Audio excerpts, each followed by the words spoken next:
All right, people. My name is Ugochukwu. Today is June 10th, 2021. You see see what you're looking at are two books. Two books that were written, during the time of Donald Trump as the president of the United States. Those two books were written while Trump was in office. I think the one on the left. I think the title is I think it's Trump. Too much and never enough. You can look at it. Look it up. It's written by Mary L. Trump. That's the niece. She's the daughter of Trump's senior brother. Right? In fact, Donald Trump had to take, as a president, he had to take the niece, Mary Trump, to court to stop her from publishing the book. But the court ruled in her favor, so the book was released, right? Because the book contains a lot of damaging information on the family. One of the things you remember from the book is that, Mary Trump, when she was young, she has a brother. The brother has, she has also a brother. The brother has a son. That's when they grew up. Brother had a son, and the son has some kind of medical problem that requires a lot of medical care. So because of that, what had happened, according to what she wrote in the book. By the way, she's a PhD. She has a PhD in clinical psychology. She said that Donald Trump ripped them off when they divided the family estate. He ripped them off by like jacking up. He will reduce the worth of the assets. If a building was 10 million, he will say it was 1 million. That way, when they added up the assets, he will rip them off. They didn't know because they were very young when this stuff happened. But anyway, all this stuff are detailed in the book. It's a very good book. I read the whole book. Now look at the book on the right hand side. It's written by Bob Woodward. This is one of the hottest books that was written during Trump's presidency. I think it was written about a couple of months before the election last year. So he wrote this book while Trump was in office. What is interesting is Trump called him, requested that he write a book. Because remember at the heat of the pandemic, Trump was funding everything. So he basically initiated the call. He called Bob Woodward to write a book. The way he was talking to Bob Woodward, thinking Bob Woodward will make the book favorable to him. In fact, they had about 17 interviews. You can look this up. Bob Woodward sat down with him and had about 17 interviews. Sometime, in the White House, sometime in Trump's residence. Of course, the residence is the White House. So he had about 17 recorded interviews. President Trump allowed him to record everything. So then from there he will write the book. And then he obtained 25 letters between Trump and Kim Jong, the leader of the North Korea. So he used that letter to say something in the book. So Trump basically talking to him, being nice to him, telling him that that way Bob Woodward can be sympathetic to his side of the pandemic fumbling that Trump did, right?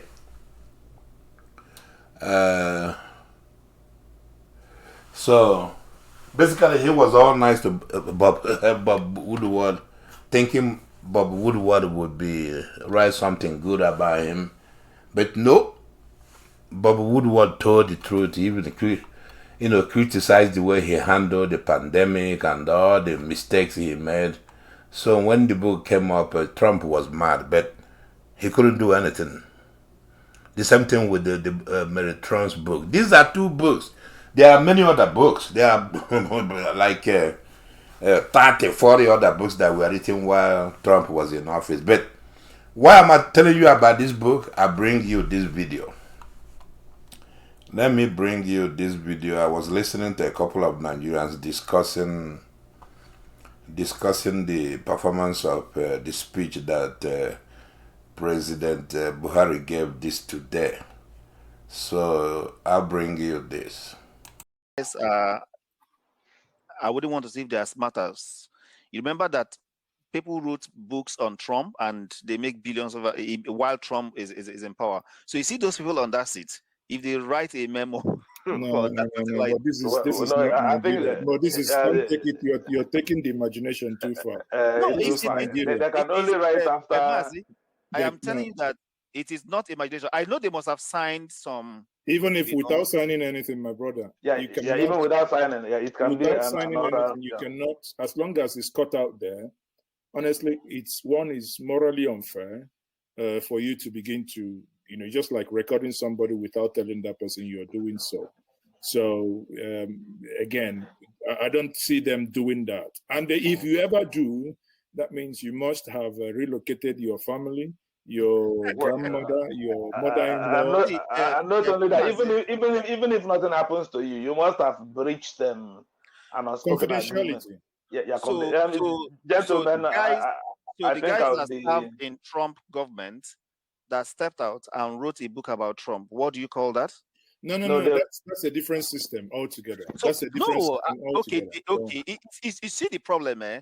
When we want to compare, we say Nigeria should be like America. And then when we now say do what Americans are doing, we say, no, it's not in our system. No, see, but they fell out. Guys, At a point, these people fell out and they started writing. So it's a different ballgame. But anyway, it only takes someone with an iota of integrity to say this is what it is. Maybe not now. Marcel, hold on. Dan is about to leave. But Dan, if you may give us... Right. Did you guys see what is going on there? See the... Did you see why I brought those two books written during Trump's administration? I see these three Nigerians, all of them, three Southerners, discussing... They were sitting today. It was about 2-hour program. They were sitting around today talking about analyzing the speech, right? And then the guy on the left said, listen, maybe the journalists, Abati and the rest, maybe they can come out and write a memo. That way Nigerians can learn the truth. I mean, these guys basically jumped on him. Said, no, this is Nigeria, you can't do this. And then Mr. Ezeoke, the one at the middle, said, no, this is morally unfair. It is like recording someone without telling them you are doing so. No, I don't think so, man. I don't think so. See, the way the guy even tried to correct them, said, listen, that it's like people wrote during the Trump time, Trump's presidency, they say no, it's a different system. That basically people fell off with Trump and then they started writing a different, that it's a different ball game. Listen to me. What happened during Trump administration? The administration is no different from what the journalists are doing with Buhari. What they did with him today. First of all, Buhari works for Nigerians. He's employed. He's not his own boss. See, we have all this idea that like Buhari is working for himself. Nobody could say anything, even if he's saying something he did, saying something that happened while they were in there in public property. The Asarok is public property. It doesn't belong to Buhari, right? And then the guy says it's morally unfair. And then later on he said, unless you move your family, move everybody from your family, in other words, run away, that way Buhari won't kill him, right? So it's morally unfair, and then he should run away after he writes the book. How come Trump didn't kill all the people that... How come he didn't kill Denise. How come he didn't kill Bob Woodward? Because he knew if he did it, he would be in trouble. You know, in fact, they asked Denise that question. Denise said, man, I'm protected. I have some protection that I'm not worried. That the most important thing is the country. She wanted to save the country. Because if she didn't do this, the country will be gone. In fact, she said she had opportunities in the past for writing a book, but she didn't want to write it. But after she saw what her uncle was doing, the way his presidency was going, she decided to save the country, man. That's why she wrote the book. The same thing with Woodward. Trump called Woodward and gave him a lot of interviews, right? Telling him to write a nice book on him, but Woodward wrote a critical book on Trump. Trump can't do nothing about it because Woodward didn't fabricate anything. He laid the stuff out, what happened, laid the stuff out, what Trump said. He can't deny he didn't say it because the stuff was on tape. He was taping it. The same thing with these guys. Maybe they weren't allowed to tape it. But they are journalists. The guys in Nigeria, they are journalists. Abati and Co. They are journalists. You know, they could have used their phone to tape everything if they wanted to. But, you know, they're scared too. I mean, I'm not saying they're not scared. Mazio Zeke is actually correct. I mean, I don't believe, well, he's not correct by saying it's morally unfair. It's not unfair. President Buhari is working for the people. It's not, Nigeria doesn't belong to him. But what I think is unfair is, you know, they may harm their mother, their kids, their husbands, their wives. You know, that's what's going to happen. If they write something about Buhari, not even write something bad, but say the truth to what happened. Because I think all that stuff was staged. If you listen to these guys, they will say somewhere there that interview wasn't done today. It was done yesterday. And then some of it were cut out. That interview was probably about 90 minutes. They cut some of it out. So that's what is going on. But this idea that nobody wants to die, though. I mean, I'm not saying it's okay to go die. This idea that everybody's scared to die, especially Southerners, it baffles me. And then, you know, some of them love to use technology built in the West. You know, do they know the history of Western societies? People were always willing to stick their head out, like Bob Woodward and Mary Trump. They were always willing to stick their head out their heads out to change the society, to make sure society is either changed or saved. Do you understand?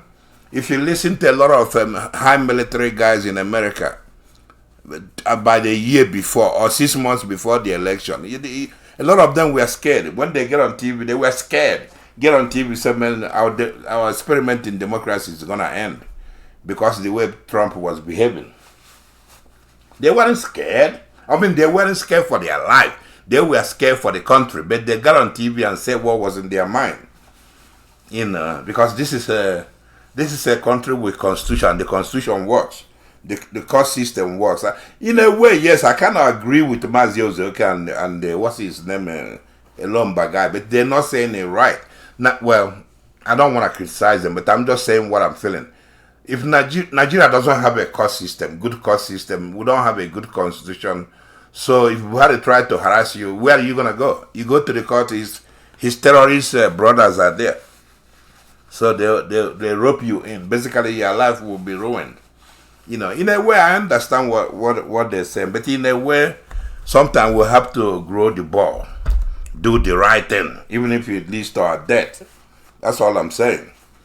You know, so, but anyway, I don't know, man. I think that's all I want to say about this. We'll leave it there.